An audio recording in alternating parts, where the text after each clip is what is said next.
Mirë se vini. E keni vënë ndonjëherë në klasë se si disa përgjigje janë thjesht më të thella, më të plota se të tjerat. Sot do të analizojmë një mjet që ndryshon plotësisht lojën për çdo që merret me edukim, taksonomin Solo. Harrojeni numërimin e fakteve. Kjo kornizë na ndihmon të shohim diçka shumë të rëndësishme. Pra nuk bëhet fjalë për sa shumë di dikush, por sa mirë dhe sa thellë i lidh pikat e informacionit. Le ta nisim me një skenar klasik, një situatë që ndodh çdo ditë. Imagjinoni të bëni një pyetje të hapur dhe të merrni dy përgjigje krejtësisht të ndryshme. Njëra është e cekët, ndërsa tjetra është e thellë dhe strukturuar. Pyetja është e njëjtë për të dy, po si e shpjegojmë këtë ndryshim? Dhe ç'është më e rëndësishmja, si e matim këtë diferencë cilësie? E pra, këtu qëndron e gjithë çështja. Një përgjigje e dobët thjesht hedh disa fakte në ajër.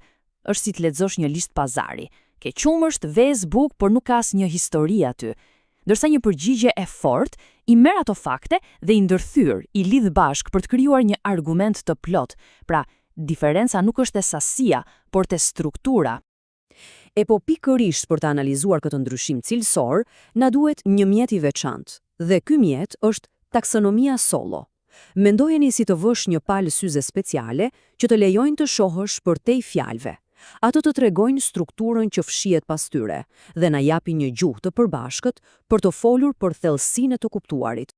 Pra, ç'do të thotë Solo? Është shkurtim për struktura e rezultatit të vëzhguar të nxënjes. Fjala kyçe këtu, thelbi gjithçkaje, është strukturë. E zhvilluar nga John Biggs dhe Kevin Collis, e gjithë ideja e këtij modeli është të ndalojmë së numëruari fakte dhe të fillojmë të pyesim, a shihet lidhja mes tyre? A mund të ndërtohet diçka kuptim plot me këto ide? Në rregull, atëherë le të fillojmë ngjitjen. Le ta mendojmë të kuptuarit si një shkallare me 5 nivele. Solo na jep një hartë të qartë për këtë, një udhëtim me 5 ndalesa, le të themi. Fillon nga pika ku nuk ka fare ide dhe arrin deri në maj aty ku krijohen ide krejtësisht të reja. Dhe çdo nivel ndërtohet mbi atë të mëparshmin. Dalesa e parë, shkalla më e ulët, quhet prestruktural. Prestruktur, pra, para se të ketë fare struktur, këtu jemi në pikën ku përgjigja tregon se pyetja thjesht nuk është kuptuar ende, nuk është kaput thelbi. Për ta bërë më të qartë, le të marrim një shembull. Pyetja është: pse është i rëndësishëm segmentimi? Një përgjigje prestrukturore do të ishte diçka e tillë, sepse marketingu është i rëndësishëm për biznesin. Vini re diçka? Përgjigjja përdor fjalët marketing, biznes, por nuk i përgjigjet fare pyetjes për segmentimin. Është një pohim i përgjithshëm që tregon konfuzion. Pra ta përmbledhim pak të nivelin e parë, përgjigja thjesht nuk e godit shenjën. Tregon një keqkuptim fundamental. Dhe këtu vjen pjesa e rëndësishme për çdo edukator. Ky nuk është moment për të ndëshkuar, as pak. Është një sinjal. Një sinjal që thotë, hey, le të kthehemi një hap prapa dhe t'i ndërtojmë themelet. Mirë, ngjitemi një shkallë më lart. Jemi te niveli unistruktural. Uni, pra një. Këtu gjërat fillojnë të lëvizin. Kemi kapjen e një ideje. Vetëm një, por është një ide e saktë dhe e rëndësishme.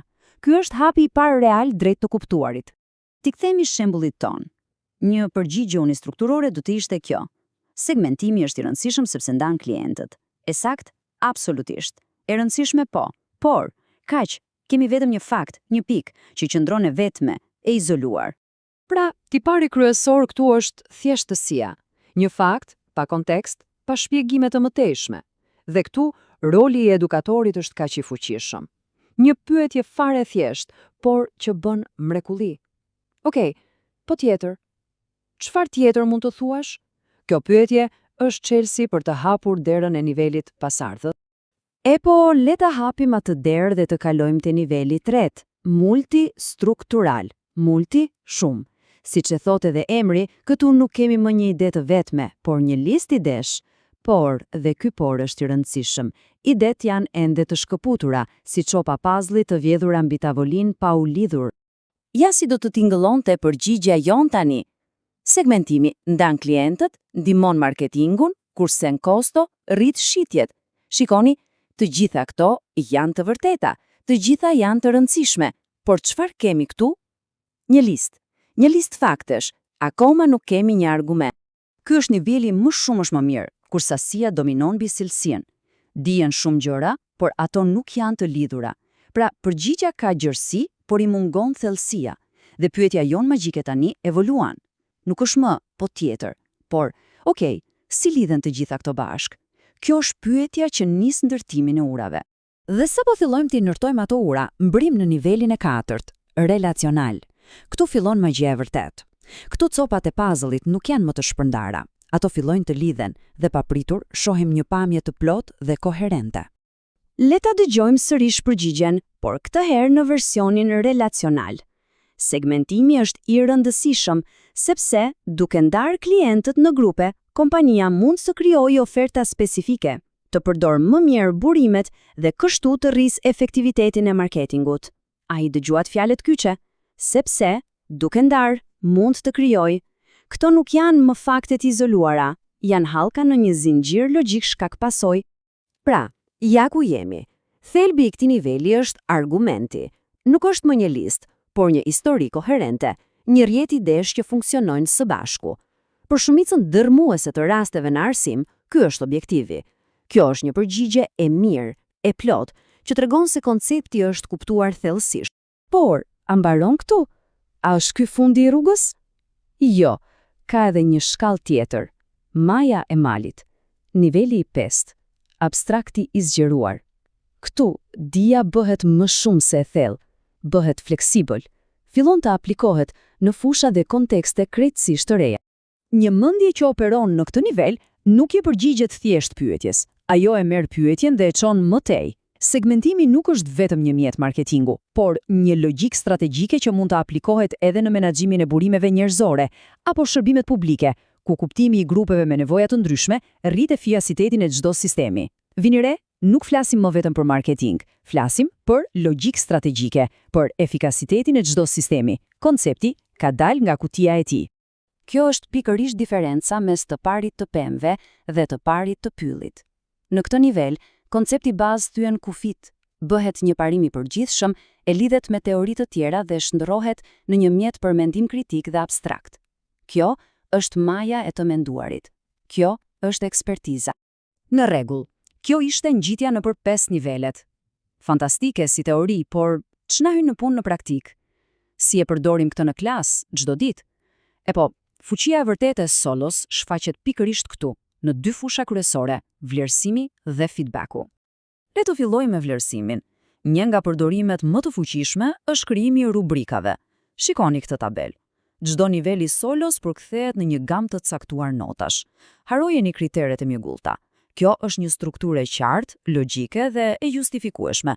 Bëhet e qartë për të gjithë pse një përgjigje relacionale vlen më shumë se një multistrukturore. Transparencë totale.